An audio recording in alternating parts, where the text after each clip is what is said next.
사도신경 하심으로 우리의 신앙을 고백하겠습니다. 나는 전능하신 아버지 하나님, 천지의 창조주를 믿습니다.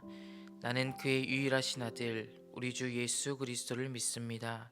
그는 성령으로 잉태되어 동정녀 마리아에게서 나시고 본디오 빌라도에게 고난을 받아 십자가에 못 박혀 죽으시고 장사된 지 4일 만에 죽은 자 가운데서 다시 살아나셨으며 하늘에 오르시어 전능하신 아버지 하나님 우편에 앉아 계시다가 거기로부터 살아있는 자와 죽은 자를 심판하러 오십니다.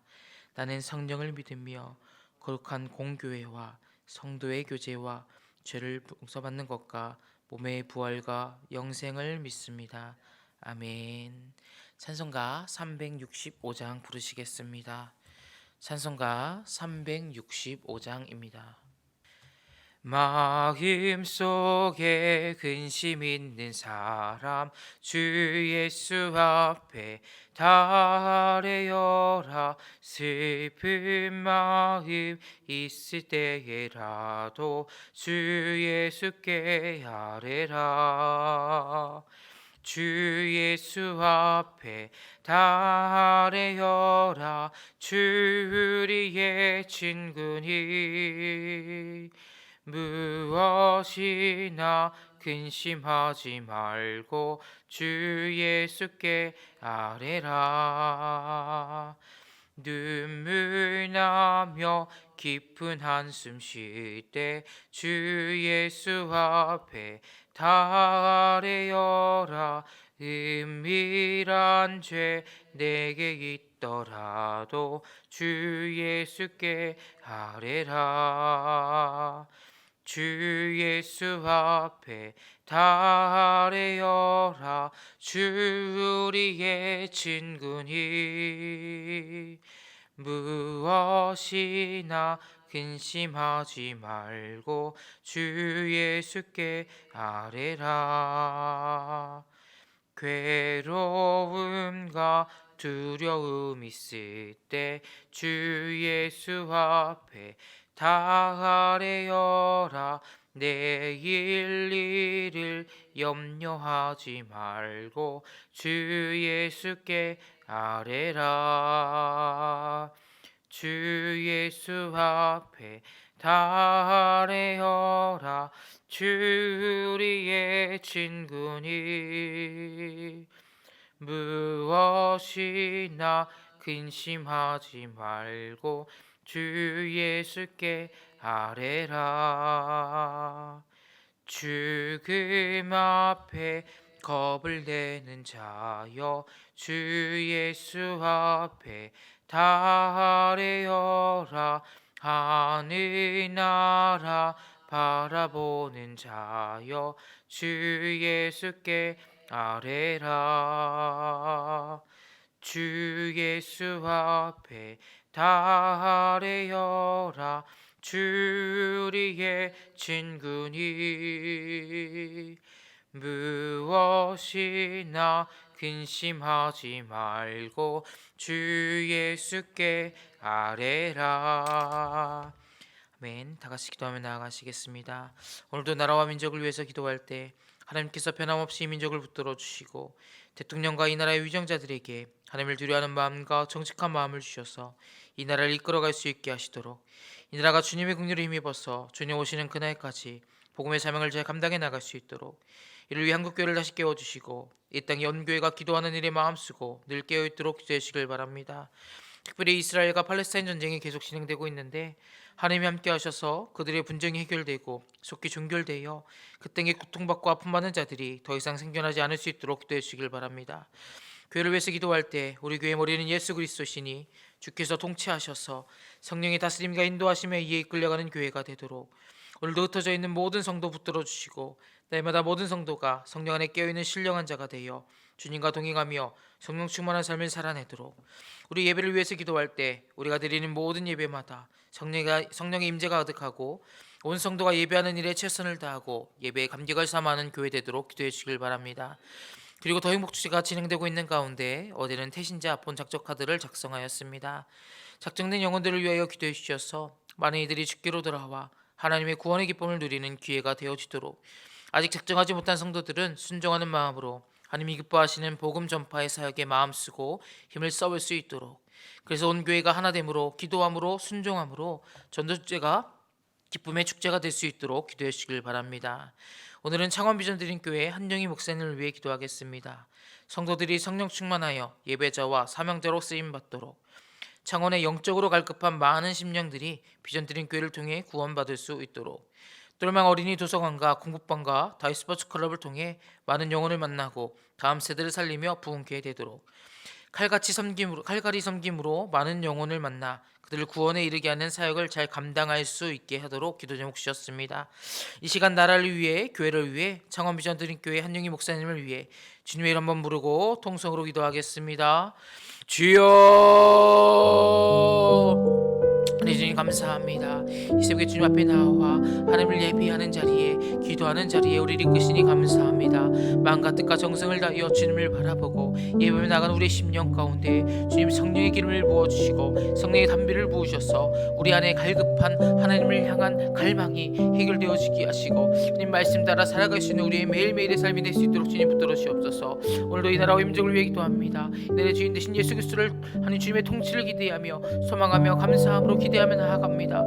이 나라를 국리를 여기시고 주님의 정의와 공의가 강같이 흐를 수 있도록 주님이 붙들어 주시옵소서. 이 나라의 민족이 항상 깨어있어 기도하는 민족 되어지기 원합니다. 이 땅의 모든 한국교회가 하나님을 바라보고 온전히 높이는 삶이 되어지길 원합니다. 날마다 기도하고 힘쓰고 복음 전하고 힘쓰는 하나님이 이끌어 가시는 귀한 교회 될 수 있도록 주님 붙들어 주시옵소서. 이 나라의 민족들이 주님을 바라보고 국리력을 바라보며 기도하길 끊이지 않는 주님 앞에 갈망하고 나아가는 것이 쉬지 않는 모이기를 배하는 습관 같지 않고 오직 모이기를 힘쓰는 자들이 될 수 있도록 주님 붙들어 주시옵소서.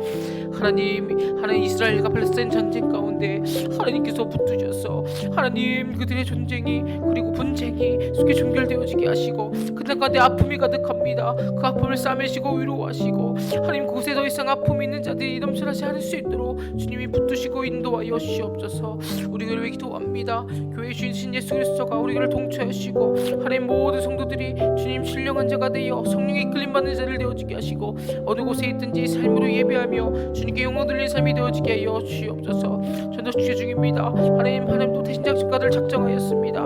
작정된 영혼들을 기억하여 주시옵소서. 모든 영혼이 하나님 복음을 듣고 하나님의 회복되기를 가른 하나님의 크신 은혜가 넘쳐난 삶이 되어지게 하시고 이끄심과 부르심 속에서 주님을 기뻐하는 우리 온 성도들 되어지게 하여 주시옵소서. 복음 전파의 사명을 잘 감당하며 하나님 말씀하신 명령을 따라 하나님 제대를 삼고 땅끝까지 복음을 전하라 하신 분반 모독사 가르쳐 지키게 하신 그 말씀 따라서 하나님의 복음을 전하는 일에 최선을 다하는 우리 되어질 수 있도록 주님 붙들어 주시옵소서. 창원 비전 드림 교회 한영희 목사님을 위해 기도하며 나아갑니다.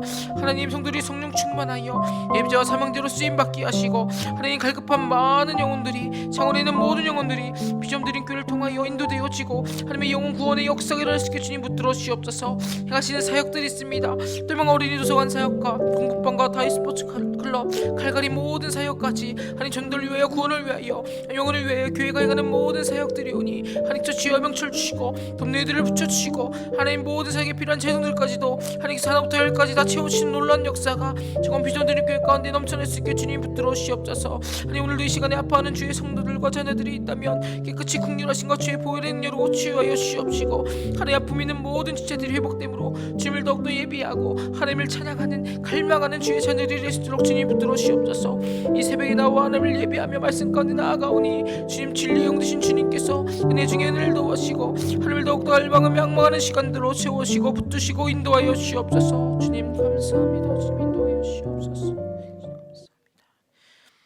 사랑의 하나님, 이 새벽에 우리를 깨우셔서 기도하며 주님의 말씀 듣는 자리로 인도하시니 감사합니다. 이 나라를 위해 날마다 기도합니다.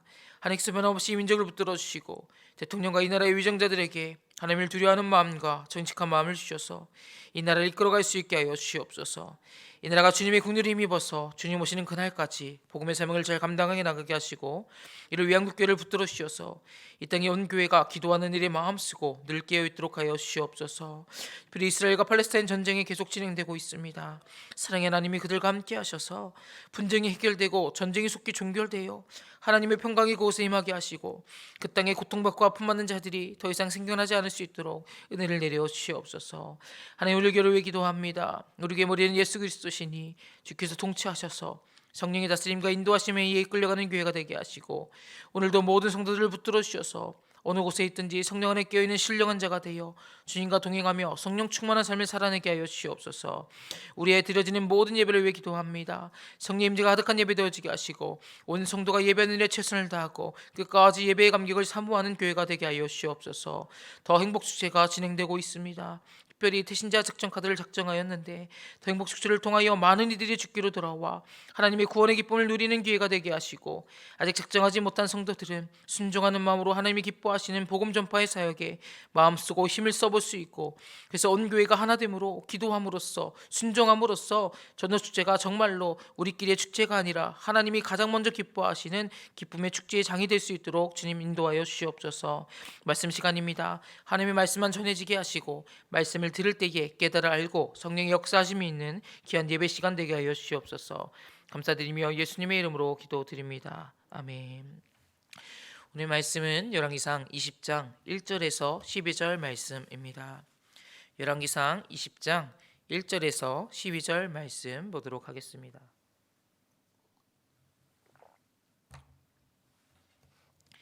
아람의 베나닷 왕이 그의 군대를 다 모으니 왕 32명이 그와 함께 있고 또 말과 병거들이 있더라. 이에 올라가서 사마리아를 에워싸고 그것을 치며 사자들을 성 안에 있는 이스라엘의 아왕에게 보내 이르기를 베나닷이 그에게 이르되 내 은금은 내 것이요 내 아내들과 내 자녀들의 아름다운 자도 내 것이니라 하매 이스라엘의 왕이 대답하여 말하기를 내 주 왕이여 왕의 말씀같이 나와 내 것은 다 왕의 것이니이다 하였더니 사신들이 다시 와서 이르되 베나닷이 이르노라 내가 이미 내게 사람을 보내어 말하기를 너는 내 은금과 아내들과 자녀들을 내게 넘기라 하였거니와 내일 이맘때에 내가 내 신하들을 내게 보내리니 그들이 내 집과 내 신하들의 집을 수색하여 내 눈이 기뻐하는 것을 그들의 손으로 잡아 가져가리라 한지라. 이에 이스라엘 왕이 나라의 장로를 다 불러 이르되 너희는 이 사람이 악을 도모하고 있는 줄을 자세히 알라. 그가 내 아내들과 내 자녀들과 내 은금을 빼앗으려고 사람을 내게 보냈으니 내가 거절하지 못하였노라. 모든 장로와 백성들이 다 왕께 아뢰되 왕은 듣지도 말고 허락하지도 마옵소서 한지라. 그러므로 왕이 베나닷의 사신들에게 이르되 너희는 내 주 왕께 말하기를 왕이 처음에 보내 종에게 구하신 것은 내가 다 그대로 하려니와 이것은 내가 할 수 없나이다 하라 하니 사자들이 돌아가서 보고하니라. 그때 베나닷이 다시 그에게 사람을 보내어 이르되 사마리아에 부스러진 것이 나를 따르는 백성의 무리의 손에 채우기에 족할 것 같으면 신들이 내게 벌 위에 벌을 내림이 마땅하니라 하매 이스라엘 왕이 대답하여 이르되 갑옷 입는 자가 갑옷 벗는 자같이 자랑하지 못할 것이라 하라 하니라. 그때 베나닷이 왕들과 장막에서 마시다가 이 말을 듣고 그의 신하들에게 이르되 너희는 진영을 치라 하매 곧 성읍을 향하여 진영을 치니라. 아멘. 오늘 본문 20장을 이해하기 위해서 본문 전장인 19장을 살펴보면서 함께 하나님의 말씀을 나누기 원합니다. 19장과 20장에는요 내용으로는 다른 것 같지만 묵상하시면 공동된 내용을 좀 발견할 수 있는데요. 그것은 하나님의 사랑의 이야기가 담겨 있다는 것입니다. 19장은요 우리가 너무나 많이 들었던 내용이 있는데요. 바로 엘리야가 로뎀나무로 가서 절망 중에 지쳐 있을 때 그 절망 중에 빠져 있는 엘리야에게 하나님이 천사를 통해서 일으키시고 회복시키시고 먹이시는 장면, 그러니까 하나님의 사랑의 이야기가 엘리야를 향하여 나타나 있고 20장은 오늘 본문이죠. 북이스라엘과 아합에게 적들의 손에서 건지시는 하나님의 긍휼, 하나님의 사랑의 이야기가 이어지는 내용으로 담겨 있다는 것이죠. 19장을 먼저 살펴보시면 1절 2절입니다. 아합이 엘리야가 행한 모든 일과 그가 어떻게 모든 선지자를 칼로 죽였는지를 이세벨에게 말하니 이세벨이 사신을 엘리야에게 보내어 이르되 내가 내일 이맘때에는 반드시 내 생명을 저 사람들 중 한 사람의 생명과 같게 하리라. 그렇게 하지 아니하면 신들이 내게 벌 위에 벌을 내림이 마땅하니라 한지라.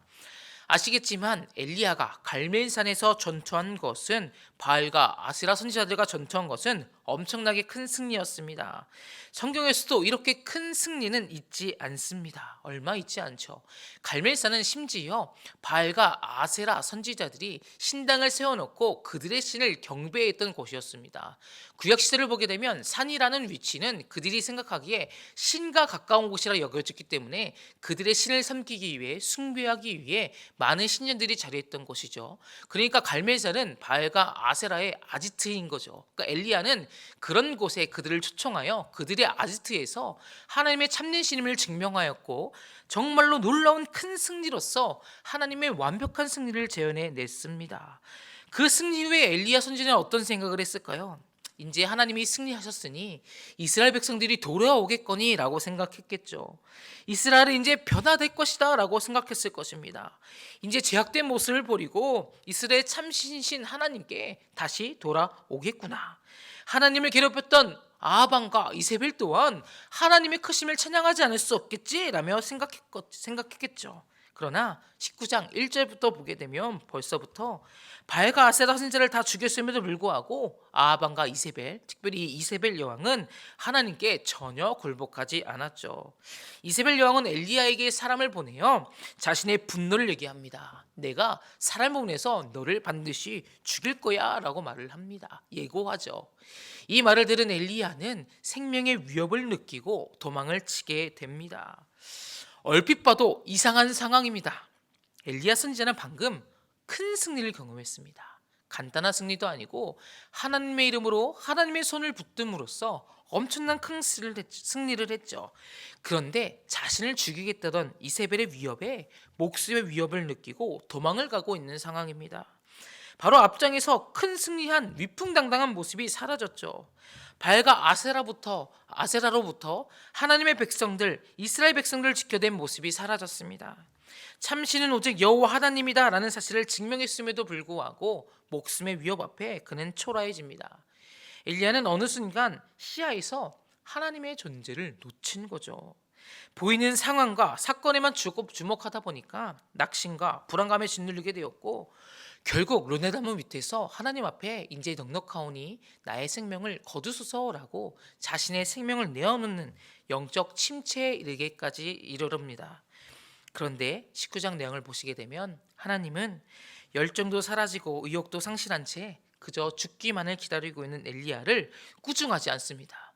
야, 다시 한번 나를 바라봐야지. 너의 승리가 어떤 승리였어? 나를 의지할 때 어떤 승리 아니야? 근데 고가 이세벨이 뭐라고 그 생명의 위협 앞에 도망가? 나를 의지하면 되는 거 아니야? 나를 의지하면 넌 살 수 있는데 라며 꾸중하실 수도 있음에도 그러지 않고 오히려 아무 말도 없이 죽음의 위기 앞에 죽으려고 하는 엘리야를 어루만지시면서 위로하시면서 아무 말도 없이 그저 먹이시고 회복시키시는 장면이 19장에 나오죠. 하나님의 존재와 말씀을 놓치고 그저 보여지는 상황 앞에 낙심하며 죽음까지 생각했던 연약한 존재가 엘리야였죠. 그런 그를 하나님께서는요 포기하지 않으시고 어루만지시면서 회복시키십니다. 왜냐면 하나님은 사랑의 하나님이시기 때문이죠. 우리가 생각하는 그 어떤 절망적인 상황 속에서도 하나님께서는 결코 우리를 포기하지 않으십니다. 버리지 않으시죠. 절망 그 자체였던 죄인된 우리를 위해서 그 아들 예수 그리스도를 십자가에 죽이신 것만 봐도 하나님의 사랑이 얼마나 큰지는 우리는 이미 경험하고 알고 있죠. 우리가 상황을 바라보며 때론 낙심하고 절망해도 그런 우리를 바라보시는 하나님은 절대로 우리에게 절망하지 않으십니다. 오히려 그 시간을 우리를 새롭게 회복시키시는 은혜의 시간으로 엮어가시면서 우리를 다시 한번 강하게 연단시키시는 분이 하나님이시죠. 이어 뒤의 내용은 절망 속에 있었던 엘리야를 회복시키심으로 회복하게 된 엘리야가 밤낮 40일 동안을 걸어가 하나님의 산인 호렙산에 가는 내용이 나오고, 그곳에서 그를 향해 하나님의 음성이 들려집니다. 그리고 그 음성은 절망 속에 있었던 엘리야에게 다시 한번 사명을 일깨 오시면서 힘을 주시는데, 하사엘을 아람의 왕으로 그리고 예후를 이스라엘 왕으로 세우라는 것이었습니다. 그리고 그를 이을 자 사바데 아들 엘리사에게 자신의 기름을 부어서 자신의 후계자로 삼으라는 제2의 사명을, 다시 한 번의 사명을 주시죠. 이렇게 절망 속에 있는 엘리야에게 하나님은 다시 한번 사명을 일으켜 세워 주심으로써 영적 도약의 계기를 마련해 주십니다. 갈 바를 알지 못하고 방황하는 우리의 삶 위에 하나님은 우리가 일어날 수 있도록 오늘도 여전히 다가오셔서 엘리야에게 사명을 주셨던 것처럼 우리에게도 다시 한번 그 길을 가르치시고 손잡고 일으켜 주시고 그 길을 걸어가게 하여 주신다는 거죠. 19장을 통해 오늘 먼저 살펴볼 수 있는 것은 엘리야의 절망스러운 삶의 모습처럼 우리의 삶의 여정에도 반드시 어려움들과 절망들이 따라온다라는 것입니다. 하지만 그것은 그 과정을 통해 우리를 새롭게 하시고 빚어 나가시려는 하나님의 섭리의 손길들임을 기억하시길 바랍니다. 더 나아가 우리가 믿고 의지하는 하나님은 광야의 길을 내시며 사망의 강을 내시는 분이시고요. 그 사실을 믿는 우리는 우리가 만나는 광야가 오히려 하나님의 은혜를 찾을 수 있고 하나님의 얼굴을 구할 수 있는 귀한 은혜의 장이 된다는 사실을 믿고 살아가셔야 합니다. 우리 생의 사막처럼 느껴지는 오늘은 사막의 강물을 흐르게 하시는 하나님께서 우리 영혼을 은혜의 강물로 채워주실 수 있는 귀한 삶의 현장이 될 것입니다. 위에서 말했듯이 19장에서는요 엘리야에게 위로와 힘과 용기를 주신 하나님의 사랑의 이야기가 담겨 있다면, 이제 20장은 말 안 들었던 누구죠? 아하방과 이스라엘 백성들의 이야기가 이어집니다. 그냥 이야기가 아니라 아람 군대의 베나닷이라는 대군 속에서 전쟁의 둘러싸임 속에서 패망하야만 하는 이스라엘 백성들을 향한 하나님의 건지심과 구원의 은혜가 담겨 있죠. 이게 왜 은혜냐면 계속해서 열왕기상을 보면 알겠지만 아방과 북이스라엘은 역대적인 악으로서 하나님을 대적하였고 악한 왕으로 손꼽히는 왕이 아방이죠. 그런데도 그런 그들을 저버리지 않으시고 하나님의 백성들을 끝까지 사랑하셔서 지키시는 하나님의 은혜가 19장은 엘리야를 향한 사랑 이야기, 20장은 하나님의 백성을 향한 사랑의 이야기로 이어지고 있다는 것이죠. 1절부터 살펴보겠습니다. 아람의 베나닷 왕이 그의 군대를 다 모으니 왕 32명이 그와 함께 있고 또 말과 병거들이 있더라. 이에 올라가서 사마리아를 에워싸고 그것을 치며, 아람 왕 베나닷이 인근 도시 국가의 32명이나 되는 왕들과 함께 사마리아를 포위 공격합니다. 여기서 아람 왕 베나닷이 매우 큰 규모의 군대를 이끌고 와서 북이스라엘의 수도 사마리아를 완전 포위하고 공격을 눈앞에 두고 뒤에는 협박의 메시지를 전하는 전령들을 보내고 있음을 오늘 본문에서 살펴볼 수가 있습니다. 아람의 베나닷이 거느리고 온 군대의 수를 정확히 알 수는 없지만 이것을 우리가 살펴볼 수 있는 내용 중에 하나는 같이 데리고 온 왕들이 32명이나 된다는 것이죠. 그렇다는 것은 군대의 규세가 엄청나게 컸다라는 것을 알 수가 있습니다. 32인들의 왕들이 모두 각자의 군대를 끌고 왔겠죠. 실로 베나닷이 이끄는 군대는 소규모의 군대가 아니라 대규모의 군대였음을 우리가 알 수 있습니다. 물론 여기서 32인의 왕들은요 우리가 아는 대국처럼 애굽, 아람, 바벨론 이런 큰 왕국처럼 큰 나라를 얘기하는 것은 아닙니다. 작은 소왕국의 왕들이었기에 베나닷이 끌고 올 수가 있었겠죠. 그러니 그들은 일반적인 한 국가의 왕으로 보아서는 안 되겠지만, 그러나 그들이 왕으로 불렸던 것으로 보아 조직적인 체계가 분명히 있었을 것이고 어느 정도의 군세를 이끌 수 있는 규모였다는 것을 알 수가 있습니다. 따라서 그들의 연합군인 아람 군대의 규모는 상당했다라는 것이죠. 아하방은 아람 왕 베나닷의 항복 요구 앞에서 그 군세를 받기 때문에 감히 대항할 엄두도 못 내고 최대한 비굴한 자세로 베나닷의 요구에 응하게 됩니다. 그래서 싸워 보기도 전에 이미 베나닷은 승리자가 되고 아하방은 패배자가 된 꼴이 되었죠. 그리고 이런 상황 가운데 2절부터 4절까지 보시면 베나닷은 사신을 보내서 항복을 요구한 것 외에도 조금 무리한 요구를 합니다. 아하방의 은과 금과 처와 자녀들까지 내 것이다 라고 말을 하죠. 그리고 이러한 요구에 아하방은 너무나 쉽게 왕이여 내 모든 것이 당신 것입니다 라고 얘기하죠. 이런 상황 속에서 5절 6절을 보시면 베나닷은 그 요구로 끝낸 것이 아니라 또 다른 조건들을 요구하고 있습니다. 6절 한번 제가 읽겠습니다. 내일 이맘때에 내가 내 신하들을 내게 보내리니 그들이 내 집과 내 신하들의 집을 수색하여 내 눈이 기뻐하는 것을 그들의 손으로 잡아 가져가리라 한지라. 첫 번째 요구대로 아하방의 모든 것을 빼앗아가겠다고 했던 이제 베나닷이 아하방이 쉽게 순응하자 이제는 자기의 신하들을 위해서 아하방의 신하 북이스라엘의 모든 신하들의 것까지 약탈하겠다는 거죠. 문을 열어서 모든 집을 뒤져서 모든 것을 가져가겠다는 누가 봐도 더 무리한 요구를 하고 있습니다. 이에 아합은 7절부터 9절을 보시면 나라의 장로들을 불러 모아 그들에게 이 상황을 전하며 조언을 구합니다. 이에 모든 장로들과 백성들이 당연히 거절해야 한다라고 얘기합니다. 이에 아합은 베나닷의 요구를 단호히 거절합니다. 뒤은 10절 11절입니다.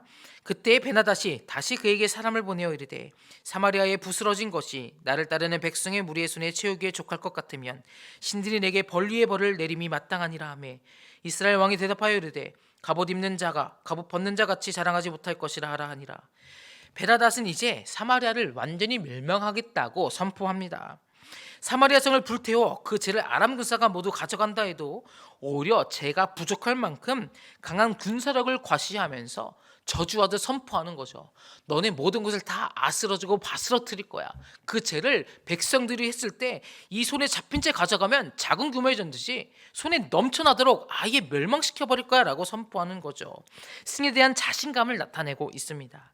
이에 질세라 아합도 갑옷 있는 자가 갑옷 벗는 자 같이 자랑하지 못할 것이라고 말하였는데요. 이게 약간 헷갈릴 수 있겠지만 쉽게 말하면요. 길고 짧은 것은 직접 대봐야 알지라는 얘기 아시죠? 그 얘기입니다. 김칫국 마시지 말란 얘기입니다. 전쟁을 하지도 않았는데 무슨 입으로 전쟁을 하냐라는 거죠. 아까 소규모로 패배감에 있었던 아합의 모습과 다르게 위기 앞에서 모든 것을 빼앗을 것 같은 위기 앞에서 말로 세진 모습을 발견할 수 있죠. 마지막 12절입니다. 그때 베나닷이 왕들과 장막에서 마시다가 이 말을 듣고 그의 신하들에게 이르되 너희는 진영을 치라 하매 곧 성읍을 향하여 진영을 치니라.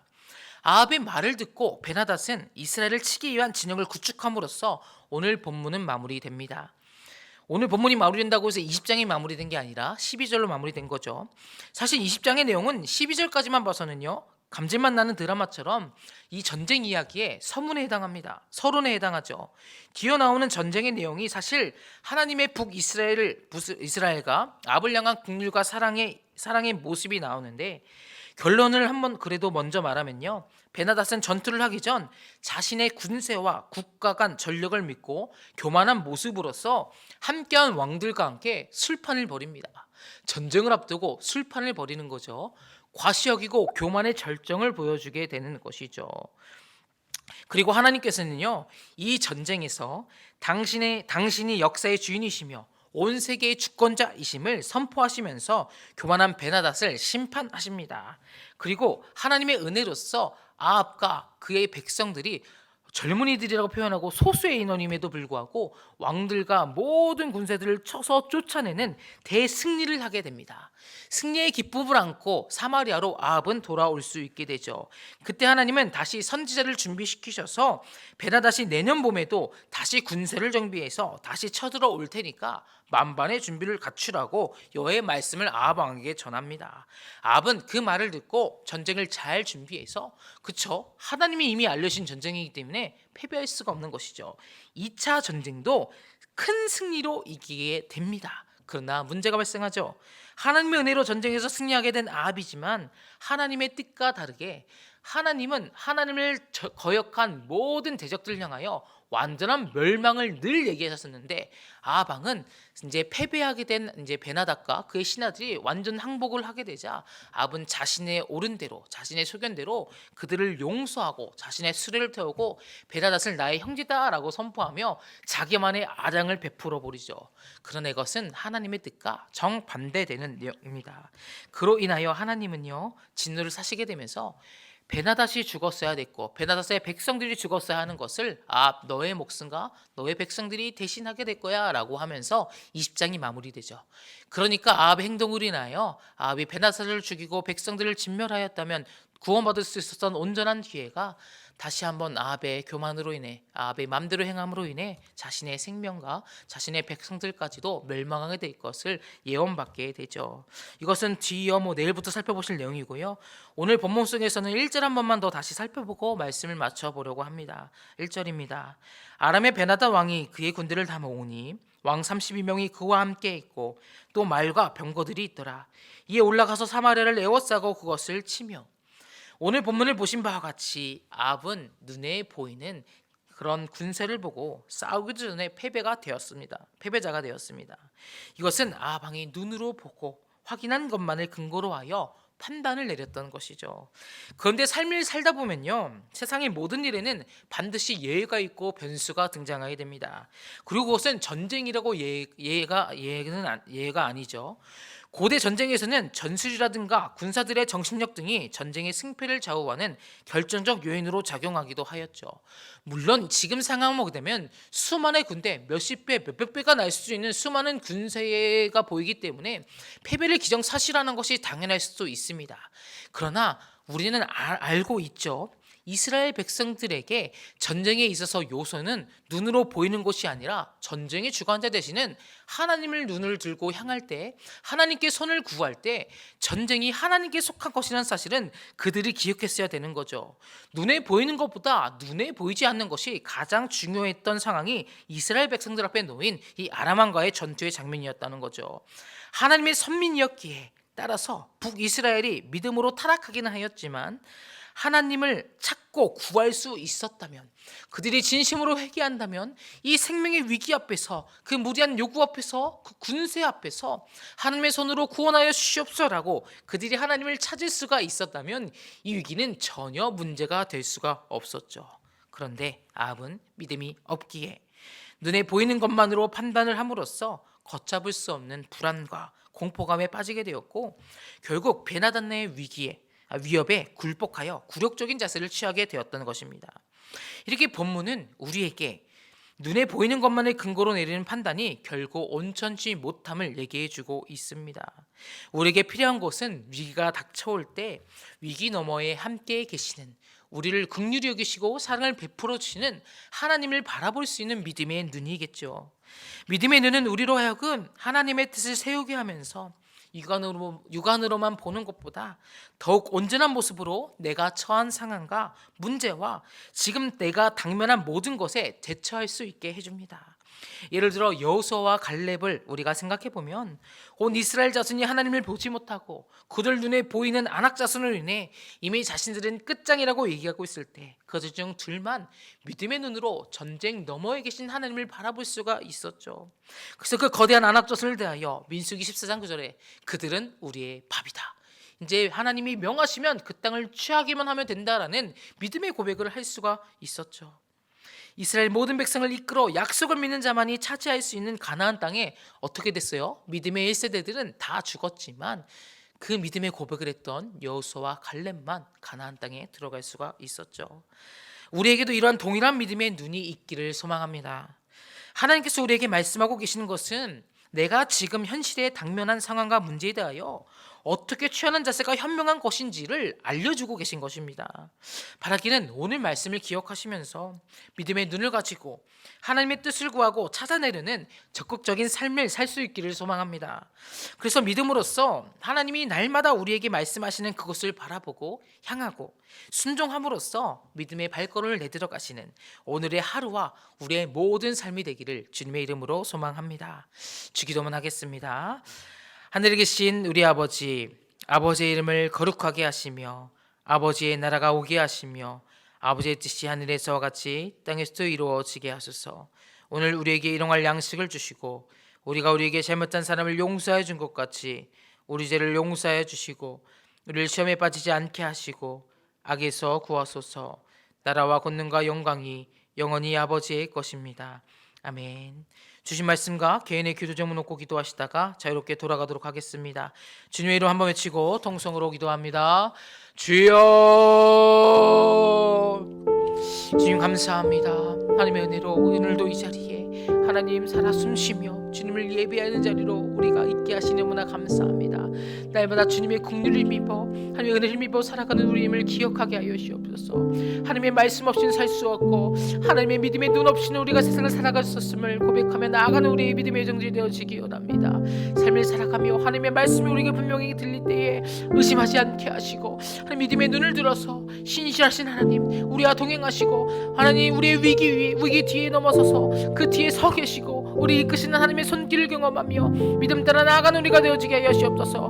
그래야 왕처럼 교만하지 않게 하시고 하나님을 바라볼 수 있는 하나님 믿음이 우리 안에 있을 수 있도록 주님 용서있도록 하여 주시옵소서. 그럴 때 믿음을 들고 주님 앞을 바라며 나아갈 때에 삶에 놓여있는 모든 문제 앞에 일어설 수 있게 하시고 다시 한번 말씀하시는 그 은혜를 따라 그 방향을 따라 순종하며 감사함으로 나아갈 수 있는 우리 믿음의 삶의 정들을 있도록 주님 붙들어 주옵소서. 하나님 거룩한 주의 백성들이 날마다 주님만을 붙들고 소망하며 살기 원합니다. 그래 매일의 삶 가운데